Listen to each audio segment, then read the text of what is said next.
다음은 4단계입니다. 3단계에서는 팔꿈치를 접은 상태에서 점프를 했었죠. 4단계로 넘어가기 위한 기준은 팔꿈치를 어느 정도 접고 점프를 했을 때 잠시 버틸 수 있을 것 같은데? 아니면 점프하는 그 채공 시간, 몸이 떠 있는 채공 시간이 처음에 시도했을 때보다 더 오래 떠 있을 때, 농구 선수 마냥 천천히 하는 점프, 채공 시간이 느린 점프를 어느 정도 할 수 있을 때, 그때 한 번씩 네 번째 단계를 연습을 해보시는 거죠. 자, 이번에는 여기 팔 뒤쪽, 상완 위쪽에 무릎을 대는 연습을 해볼 겁니다. 모양을 보여드릴게요. 자, 비라바드라사나 B에서 역시 손을 양발과 같은 선상에 둡니다. 다음 반달을 넣은 상태에서 발을 3단계와 같은 약간 뒤쪽에 자리 잡게 해주고요. 다음 팔꿈치를 뒤로 충분히 접습니다. 접는 정도는 3단계에서 내가 팔꿈치를 접고 점프를 한 그 정도라고 보시면 돼요. 자, 여기에서 제 앞에 있는 팔과 다리를 보시면 상완에 무릎이 이렇게 기대 있는 걸 보실 수 있을 거예요. 기대 있다고 표현하는 게 맞겠죠. 팔꿈치를 많이 접지 않으면 기대기가 어렵고 많이 접을수록 기대기가 조금 더 쉬울 겁니다.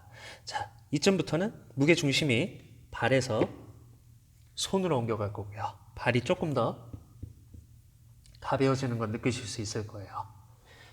혹시나 팔 위에 무릎을 올렸는데 미끄러워서 무릎이 자꾸 떨어져요. 이런 생각이 나신다면 수건을 이용하시기 바랍니다. 이 구간에서는 땀이 온몸에 어느 정도 났기 때문에 몸이 좀 개구리처럼 미끌미끌할 수도 있어요. 수건을 먼저 어느 정도 걸어놓고 좀 주섬주섬해서 귀찮기는 하지만 안전하게 하기 위해서 수건을 거는 거죠. 이 상태에서 마찰력을 만들면 좀 더 미끄러지지 않게 기대는 연습을 충분히 할 수 있을 겁니다. 두 번째 포인트는 뒤에 있는 발을 이제 미끌미끌하게 만드는 거예요. 여기는 좀 빡빡하게, 뒤는 미끌미끌하게 하는 거죠. 제가 지금 요가 전용 양말을 신고 있어서 미끄럽진 않은데 여기 뒤쪽이 미끄럽다고 가정을 해볼게요. 미끄럽게 만들기 위한 건 뒤에 수건을 놓고 발을 미끄럽게 하는 방법이 있을 테고요. 다른 거는 우리 잘 때 하는 수면 양말 이런 거를 신고 하면 조금 더 도움이 될 겁니다. 저는 뒤에 미끄러운 수건이 있다고 가정을 할게요. 자, 다시 그 단계로 돌아가겠습니다. 손을 회전시켜서 반달을 넣고 아까와 같이 다리를 뒤로 조금 보내는 거죠. 팔꿈치를 접어서 무릎이 기댈 수 있게 하고요.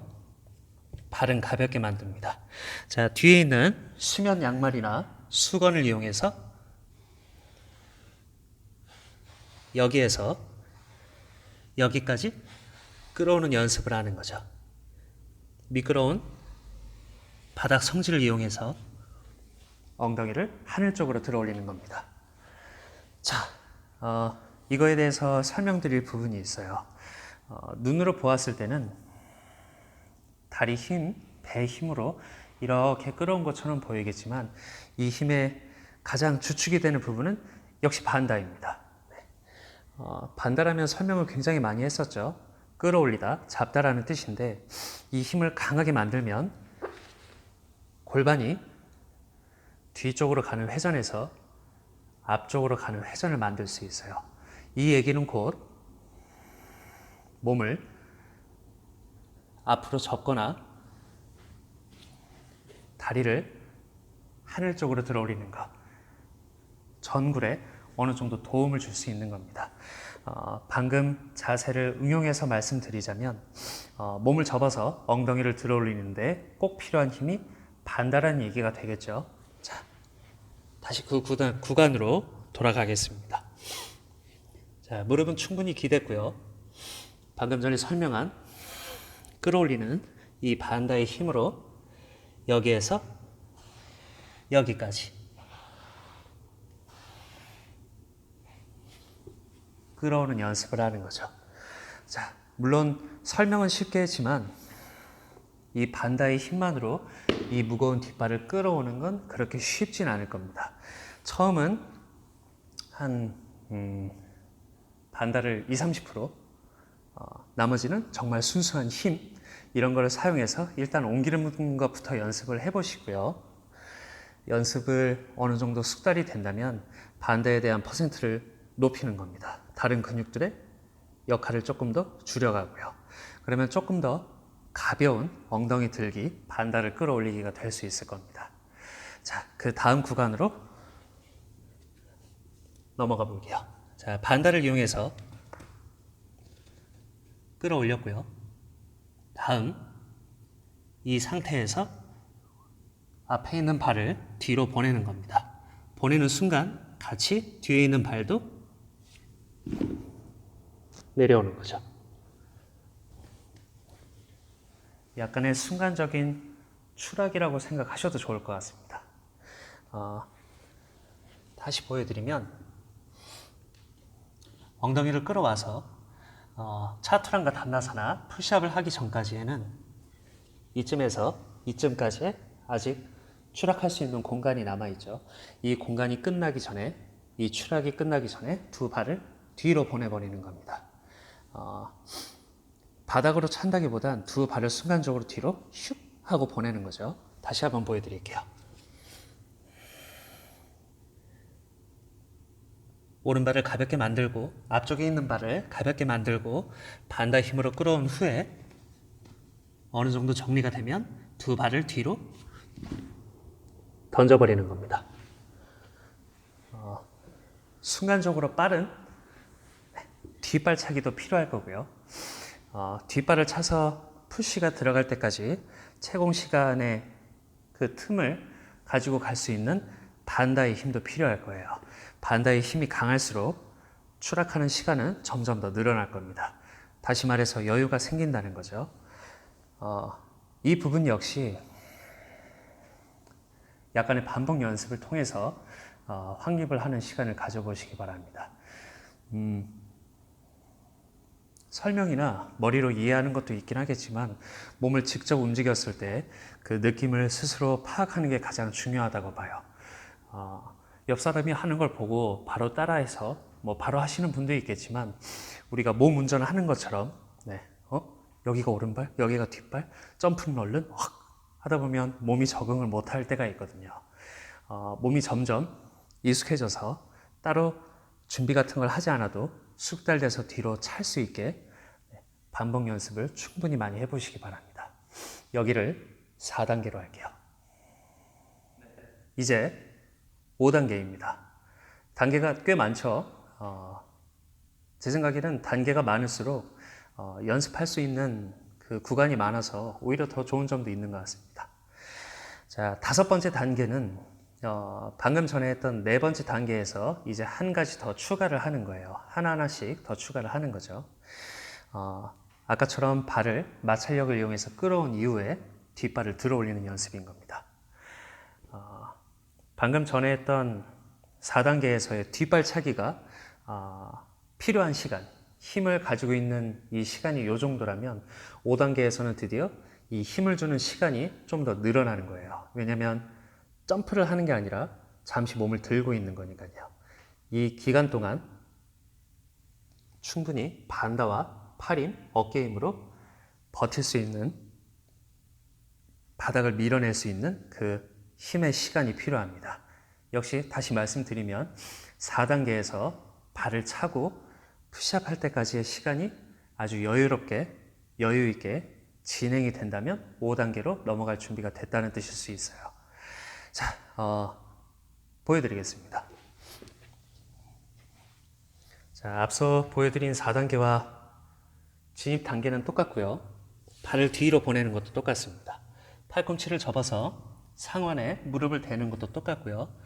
발을 가볍게 만들거나 들어 올린 후에 반다를 이용해서 뒷발을 여기에서 여기까지. 다시 여기에서 여기까지 끌어오는 것까지 똑같습니다. 다음은 몸을 들 준비를 하고 점점 발을 들어 올릴 준비를 하는 거죠. 여기서부터 난관에 부딪힐 수 있는 분들이 아마 있을 겁니다. 자, 여기부터 중요한 점을 한 가지 더 말씀을 드리자면, 몸을 들고 있는, 거꾸로 들고 있는 이 반다의 강력한 힘도 필요하고요. 한 가지 더, 시소처럼 이 손이 중간 기덩이라고 쳤을 때 뒤쪽의 무게와 앞쪽의 무게를 5대5 반반씩 나누는 이 균형점도 필요합니다. 밸런스의 얘기로 넘어가는 거죠. 자, 다시 보면 여기에서 여기까지 끌어온 후에 제 손바닥 기준점으로 앞 뒷부분을 볼게요. 자, 머리와 어깨가 있는 앞쪽 부분, 그리고 두 발, 그리고 엉덩이가 있는 뒤쪽 부분의 무게 배분은 거의 비슷해야 됩니다. 비슷할수록 뒤쪽에 있는 다리가 앞쪽 무게와 비슷해질 테니까요. 만약에 뒤쪽으로 무게가 너무 간다거나 뒤쪽으로 무게가 너무 간다면 발이 떠오르질 않겠죠. 반면에 머리 쪽으로 앞쪽으로 무게가 너무 쏠리면 다리를 들기 전에 바닥에 쿵 해서 뭐 하여튼 그런 일들이 생길 겁니다. 바닥에 코로 퍽 찍거나 아니면 이마를 꽁 바닥에 찍거나 그런 경우가 생기겠죠. 그래서 발을 들기 전에 이거를 꼭 한번 짚고 넘어가 보시기 바랍니다. 발가락을 드는 것에서 엄지 발가락 정도를 바닥에서 세우는 연습을 하는 거죠. 자, 제 뒤에 있는 발을 잠시 보시기 바라요. 앞으로 끌어온 후에 들지 않고 앞꿈치에서 발가락 정도 하나만 세우는 겁니다. 제 발가락이 보일지 모르겠네요. 뜨는 것과 별반 다름없지만 엄지발가락 끄트머리 하나를 바닥에다 놓고 있는 겁니다. 이걸 굳이 바닥에 놓는 이유가 뭐냐면 시소의 앞사람 뒷사람이 무게가 아무리 똑같아도 공중에 둘 다 떠 있는 시간은 그렇게 길지는 않을 거예요. 그래서 약간의 받침대를 좀 세워두는 거죠. 받침대를 세워서 잠시 동안 앞서 얘기한 앞쪽과 뒤쪽의 무게 배분을 스스로 한번 느껴보는 겁니다. 이것만 잘 지키면 나중에 다리를 들어 올리는 거는 그렇게 어려운 일이 아닐 거예요. 꼭 이 발가락을 세우는 연습을 충분히 많이 해보시기 바랍니다. 이거에 대한 연습 방법은 뭐 박하산화를 하거나 점프스루, 점프백을 할 때도 비슷한 이론이 좀 들어있을 거라고 봐요. 자, 엄지 발가락을 세워서 균형을 어느 정도 세우거나 숨을 어느 정도 쉴 수 있다면 이제 발을 들어 올리는 연습을 하는 겁니다. 뒤로 보내서 자, 엄지 발가락을 세우고 균형을 어느 정도 잡을 수 있으면 천천히 다리를 하늘 쪽으로 들어 올리는 거죠. 나머지는 앞서 보여드린 4단계와 똑같습니다. 다리를 들어 올려서 버틸 수 있는 만큼만 버텨보고요. 두 발을 한꺼번에 차서 차투란과 단다사나로 가는 겁니다. 역시 이것도 말은 쉽네요. 네. 자, 다시 종합해서 5단계를 말씀드릴게요. 반다를 이용해서 끌어온 후에 엄지발가락 하나를 세워서 시소같이 앞쪽과 뒤쪽에 무게 배분을 느껴보는 시간을 가지고요. 이게 익숙해진 후에는 이 발가락 끝을 세워서 들 수 있는 만큼 들어보는 겁니다. 버틸 수 있는 만큼 버텼다가 뒤로 차서 차투란과 다한다산으로 가는 거죠. 여기까지의 연습을 5단계로 하겠습니다. 네, 이제는 6단계입니다. 6단계까지 할 생각은 아니었는데 자꾸 나눠다 보니까 이렇게 되네요. 자, 5단계까지는 점프도 하고 몸을 띄어서 앞뒤 무게를 재는 연습도 했습니다. 이제 정말 마지막 한 개가 남았어요. 5단계에서까지는 상완 위에 무릎을 올려놓고 진행을 했었다면 이번에는 이 둘을 띄워놓고 하는 겁니다. 비라바드라사나에서 있을 때처럼 그 다리 모양 그대로 들었다가 앞으로 보내는 연습인 거죠. 말로 생각해도 정말 어렵네요. 네. 자, 이 자세의 포인트는 바로 팔꿈치를 접는 데에 있습니다. 만약에 팔꿈치를 펴고 한다면 5단계에서 말씀드렸던 시소, 앞쪽의 무게와 뒤쪽의 무게가 균등하게 나눠지지가 않을 거예요. 어디 영화에서는 이 사선으로 이렇게 막 푸시업도 하더라고요.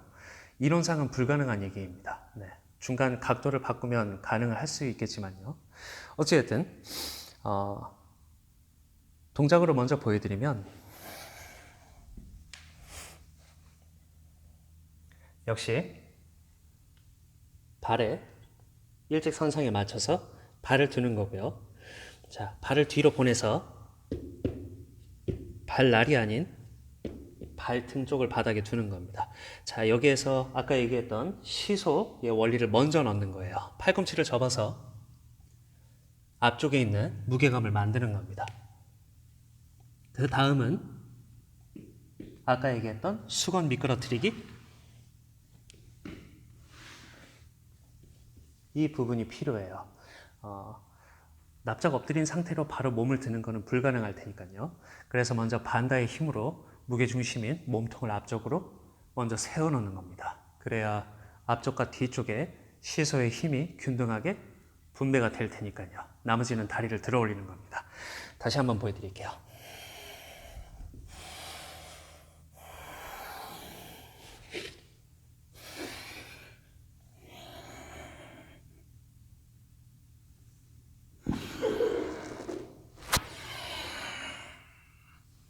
네, 이렇게 됩니다. 방금 보여드린 걸 설명하자면 끌어오는 것까지는 똑같았고요. 그 다음은 무작정 들어올리기 전에 역시 4단계, 5단계에서 얘기했었던 앞쪽 무게와 뒤쪽 무게의 충분한 배분을 먼저 다 끝내는 겁니다. 앞쪽이 더 무겁거나 뒤쪽이 더 무거우면 다리를 들어올리는 게 불가능한 얘기가 될 테니까요. 팔꿈치를 충분히 접어서 앞쪽에 있는 무게를 만들어낸 후에 그 다음에 모양만 바꾼다고 생각을 하면 됩니다. 앞뒤의 무게가 똑같으면 다리가 밑에 있든 위에 있든 뒤에 있는 무게는 똑같아지니까요. 자, 어떻게 보면 6단계 얘기가 가장 얼토당토 없이 5단계와 6단계의 이 텀이 굉장히 길어질 거라고 생각을 합니다. 5단계까지 충분히 연습해냈는데 6단계로 넘어가기가 영 쉽지 않을 생각이 들 수 있는 것 같아요. 저도 5단계와 6단계에서 굉장히 시간이 오래 걸렸던 것 같습니다. 5단계로 다시 넘어가서 생각을 한다고 생각을 하면 상원 위에 무릎을 올리고 있을 때 다리를 들어서 두 다리를 차기 직전에 여기에서 버티는 시간을 어느 정도 가져보시기 바라요. 몸을 들기 위해 기본적인 어깨와 팔의 힘도 있어야 될 거고요. 이 허리 힘을 유지하기 위해서 단단한 반다의 힘도 있어야 될 거고요. 이걸 유지하는 시간을 충분히 가져보는 연습을 하는 겁니다. 4단계가 힘을 가지고 있는 시간이 이 정도였다면 5단계부터는 이렇게 넘어가고 6단계는 좀 더 길어질 테니까요. 이 시간을 늘리는 연습을 하는 겁니다. 이 힘을 키우는 연습이 아니고요. 힘을 키우는 건 벽에 대고 물구나무 서기를 할 수 있을 정도의 그 정도 힘이 있다면, 그리고 앞뒤 무게를 충분히 분배할 수 있는 밸런스를 가지고 있는 것, 이 두 가지가 이 자세에 필요한 재료가 될 겁니다. 왠지 이거 6단계 설명을 들으시면 낙담할 수도 있을 것 같은데요. 네, 저도 낙담을 했었습니다. 6단계로 얼른 넘어가려고 하는 노력보다는 5단계에서 아무 생각 없이 그냥 자연스럽게 할 수 있는 그 정도까지 숙달을 하신 후에 6단계로 넘어가시길 바랍니다. 자, 단계별로 설명을 드려봤는데 제가 빼먹은 건 없나 막 생각이 드네요. 한 10단계로 나눌 걸 그랬나 봐요. 자, 영상을 한번 차근차근 보시고요. 어느 단계에서 막히고 있는 분들은 댓글 같은 걸로 질문을 주시거나 하면은 충분히 제가 막 어떻게든 잘 써서 답변을 한번 드려보겠습니다. 자, 이 전환 동작에 대한 설명은 여기까지 하고요. 네, 즐거운 나날 보내시고 저는 다음 영상 시간에 찾아뵙도록 하겠습니다. 감사합니다.